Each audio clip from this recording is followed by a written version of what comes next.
I grew up in a pretty easygoing home. My mom liked Eminem's music almost as much as me. She showed me The Exorcist when I was 5 so that no movie would ever scare me again.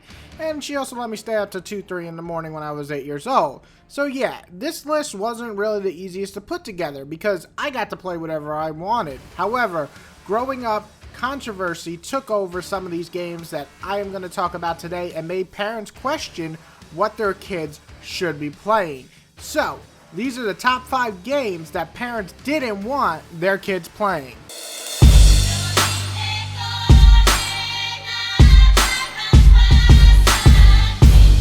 We're going to start this list off with Mortal Kombat. This one is an oldie but a goodie, ripping people's heads off, crushing hearts and hands, and it was all in 2D sprites, yet it still made a huge impact. Because let's be honest, if you really look back, not a lot of games in that time era were really pushing that M rating, so Mortal Kombat stood out like a sore thumb. It rose to the occasion of other fighters and prided itself on being more violent than them. It was a good fighter, don't get me wrong, but its violence really made it stand out. Even today, it is known for its disgusting death scenes.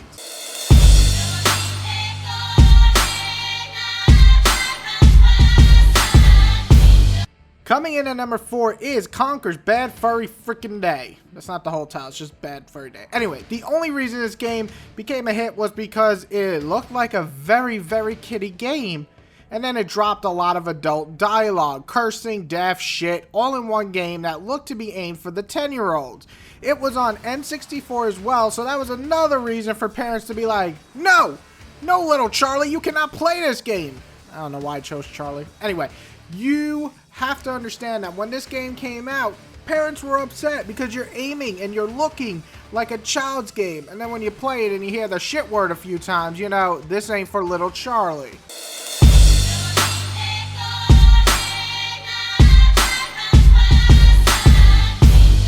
Number 3 is gonna be Doom. Shooters in general get a bad rap from media. This is no exception. Doom especially was targeted after the Columbine shootings. Call of Duty, Counter-Strike, these were all center of attention for mass hysteria over letting your kids play these games.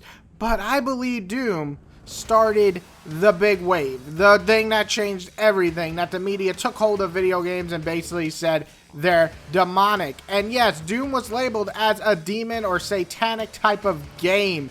Obviously, it's over the line and bullshit, but it caused up such a frenzy in the day that it's noted as one of the most popular games for parents to say, listen, little Charlie, you're not gonna play this piece of shit. They probably wouldn't say shit, but anyway, next.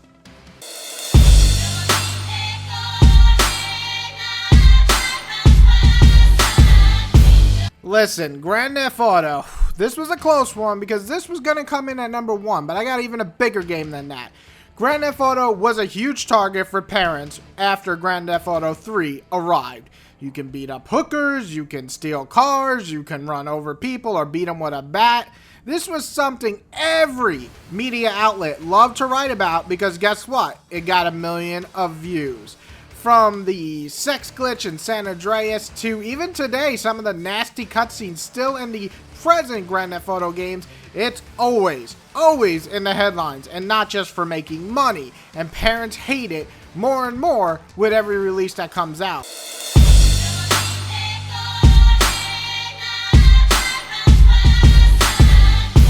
Listen, we're going to talk about a special series called Manhunt 1 and 2. Manhunt 1 was in a lot of ways extreme, but mostly cartoonish in a lot of ways as well. If you watch horror movies, it's really nothing special. This didn't stop people though from claiming it's just a killing simulator, which in some ways I guess you could say it is, but it's a little bit overreacting, and of course that's what the mass does best. Still, it was Manhunt 2 that really shook the grounds for the world of gaming. It was the first game, in my opinion, I know there were games before this censored, but in such a heavy way. Yes, you could take out a little bit of blood here, take out boobies, or take out curse words and so on, but no game censored it like Manhunt 2. It literally cut the camera away, changed the color of the screen, put black labels. I mean, you barely could see what the fuck was going on when you executed anyone. That was a really annoying thing, and I don't know any game that did it to that extreme. Not to mention it was banned in a lot of countries as well. So, obviously, Manhunt 1 and 2, in my opinion, really elevated the game in terms of parents saying, no, you are not playing this game one bit. And to finish off my list, that's it. I hope you enjoyed. And listen, I'm not targeting parents, as obviously a lot of my friends are parents nowadays. What I'm saying is the mommies or daddies who say, no, Charlie, you cannot play that game. It is not rated E for everyone. These games were severely on the list of, if you play this game, Charlie, you are getting locked in the basement like Harry Potter. So, this is my list. If you have other games that you think made enough controversy or games that parents went, no, you could never play, please list them below. But if not, I hope you enjoyed this list. Hit the like button, hit the subscribe button to stick around, and everybody, have a wonderful day.